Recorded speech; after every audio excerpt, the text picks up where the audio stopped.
Apa jadinya kalau birokrat dengan pengalaman segudang seperti Heru Budi Hartono kini memimpin MRT Jakarta? Ya, mantan pejabat Gubernur DKI ini baru saja ditunjuk sebagai komisaris utama MRT Jakarta. Tapi cerita ini lebih dari sekedar jabatan baru, ada banyak kejutan di balik perjalanan karirnya. Yuk kita bahas.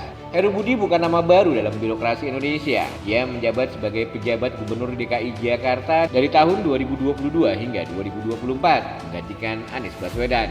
Tapi sebelum itu Heru sudah lama terjun di dunia pemerintahan. Dari tahun 2017 hingga akhir 2024, ia menjabat sebagai Kepala Sekretariat Presiden di bawah 3 presiden, SBY, Jokowi, dan sebentar di masa presiden berikutnya.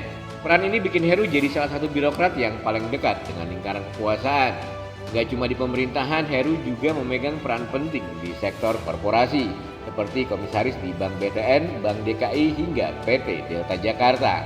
Dan sekarang Heru resmi menjadi komisaris utama PT MRT Jakarta sejak November 2024. Tugasnya mengawasi dan memastikan MRT Jakarta berkembang menjadi moda transportasi kelas dunia. Faktanya, MRT Jakarta bukan cuma soal transportasi. Ini adalah simbol modernisasi kota dan solusi kemacetan. Dengan pengalaman Heru sebagai birokrat dan komisaris, ini jadi langkah strategis untuk MRT Jakarta. Heru nggak sendirian, di jajaran komisaris ada Denny Suryantoro, Jujun Enda Wahyuningrum, dan Bambang Kristiono. Di sisi direksi ada Tuhiat sebagai direktur utama bersama tim solid lainnya. Tapi jadi komisaris utama MRT Jakarta bukan tugas ringan. Perluasan jalur MRT, pembiayaan, hingga integrasi moda transportasi adalah tantangan besar. Dan Heru punya pengalaman untuk menjawab semua itu.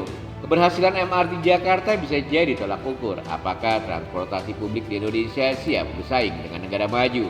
Semua mata sekarang tertuju pada Heru dan timnya.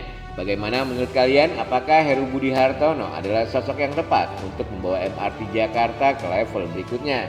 Tulis pendapat kalian di kolom komentar, jangan lupa like, share, dan subscribe untuk cerita menarik lainnya. Sampai jumpa di video berikutnya.